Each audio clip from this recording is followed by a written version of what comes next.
This week we're working on upgrading our water system. Our interim water system is prone to freezing because everything's on the surface. We have a direct bury cistern that we're going to be placing at the top of our hill, but before we do that, we want to get the trench ready so that we can bury the water lines to keep them from freezing. The problem is, this trench isn't your average trench. It's not straightforward. If you're like us, you're probably thinking, woohoo, we get to rent an excavator or a ditch witch. Well, unfortunately, those tools really weren't a good fit for this particular job. Let's kind of go through some of the reasons why. The first major problem is that the slope of this hill is about 47 degrees. So it's really not a good thing to be running heavy equipment on this hillside. Add in the fact that there's all these loose rocks and it's like trying to work equipment on the side of a hill on marbles. There's somebody on the face of this earth who could run this piece of equipment, this excavator, on that hillside. I'm not that guy. We don't have his number, and we don't have time to wait to do a talent search. Another reason that equipment wasn't a good fit for this job is the trees on this hillside receive a lot of wind, and they've survived several 100-year windstorms. So we want to keep the root systems intact if at all possible. If we were using an excavator or a ditch witch, it's quite likely we would do substantial damage to these root systems. For the sake of our own safety, because our future home will be nearby, and also preserving our beautiful trees, we thought if we can avoid damaging the root systems, awesome. And finally, rocks. It turns out we have a little bit of soil in all of our rocks. These types of river rocks, the round ones, they really don't do well with a ditch witch. So we thought, why put ourselves through all that extra effort when we could just find a different tool to do the job? In case you're wondering, shoveling these rocks, it's torture.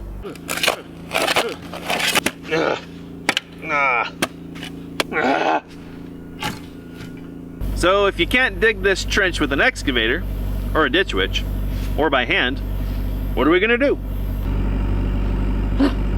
Don't look at me, I don't know. A few years ago, I made a new friend at a home show.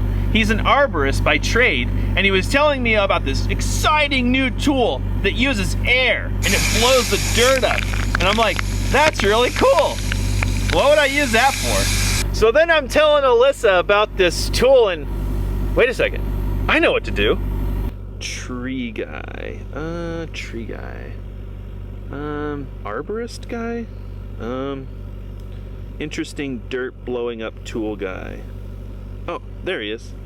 Oh, hey there! You might remember me from a home show long time ago. You was telling me about that soil blowing up tool you were getting. It was real exciting. Yeah. The pink shirt. Yes, I wore a pink shirt, and yes, in the baby van. Yes. Well, hey, anyway, about that soil blowing up tool, I got me a project I think would be a real good fit. What do you think about me borrowing that tool, huh? Ladies and gentlemen, he said yes.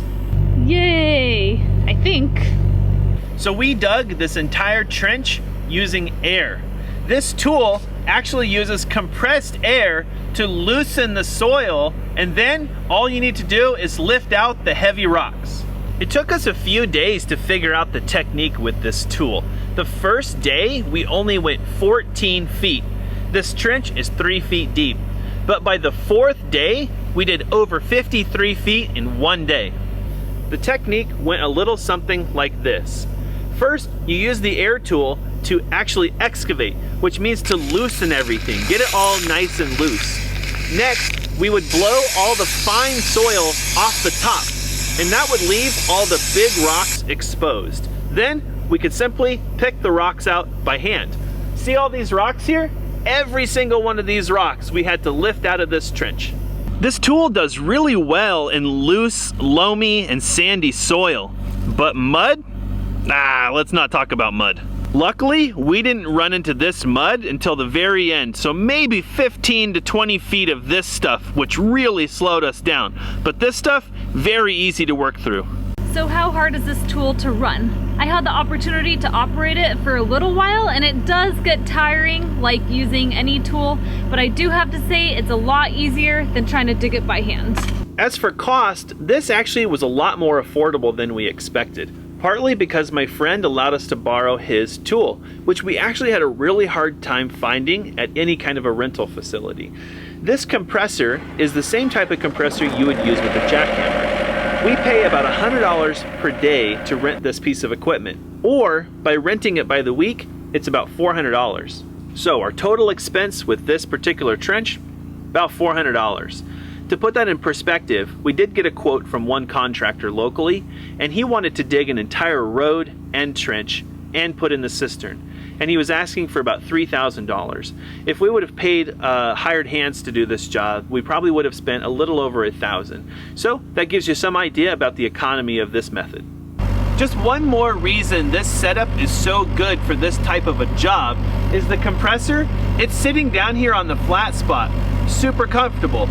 But because we have so much hose, we can run all the way up this steep hillside and around all kinds of obstacles.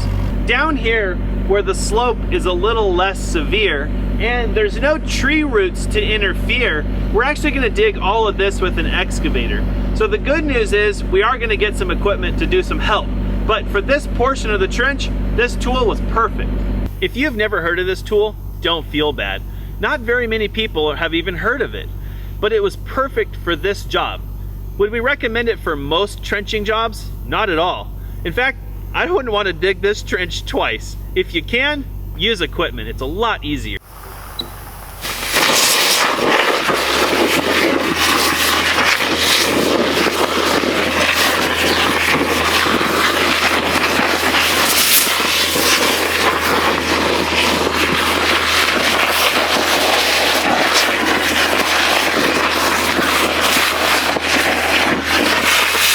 If we do all overlay footage, well, a little different story.